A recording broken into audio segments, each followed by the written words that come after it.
even though we have dreams and goals for our life, perhaps how we envisioned it isn't how God envisions it.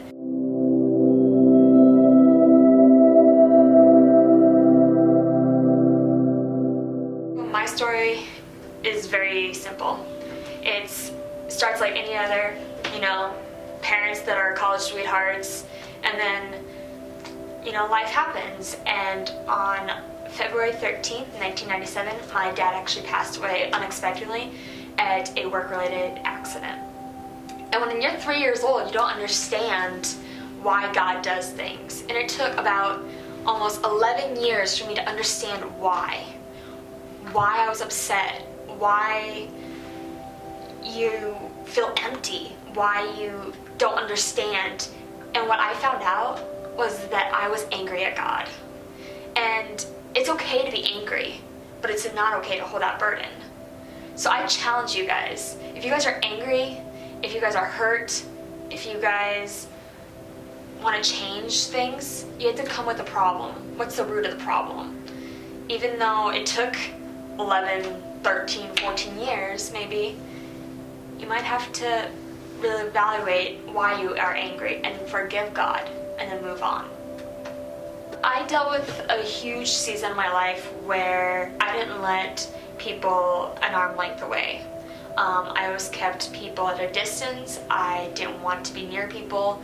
I dealt with a lot of really horrible nightmares where in my brain I was reliving the accident over and over and over again, and I became really, really clingy, and I was really paranoid, and I'm like, if I leave my mom, she's gonna die. If I leave my brother, he's gonna die. So at like 3, 4, 5 years old, I didn't want to be left alone. I didn't want to deal with having to say goodbye to people. I didn't want to see them go and then me be myself. And that was my worst fear as a child, is going, I'm gonna be alone and I'm gonna be abandoned.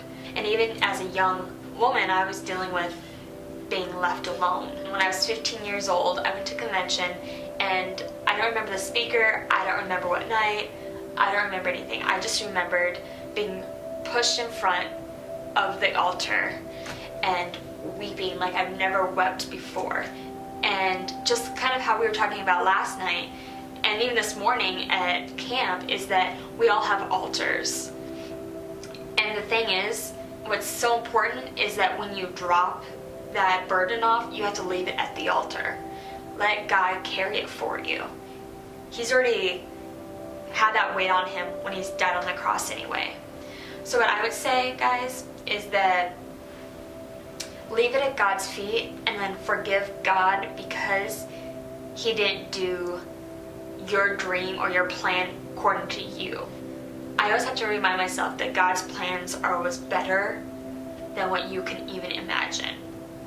Of course, I wouldn't have wished it on anybody or even dreamt it on anybody, but the thing is that's so important to remember is that God loves more than what you can even imagine. And he's your ultimate rescue, and you have to fall in love with him daily. I would say talk to a parent, talk to your youth leader, talk to a college student that you really, really trust and admire, going, hey, I'm having a problem with this, how can I dig deeper?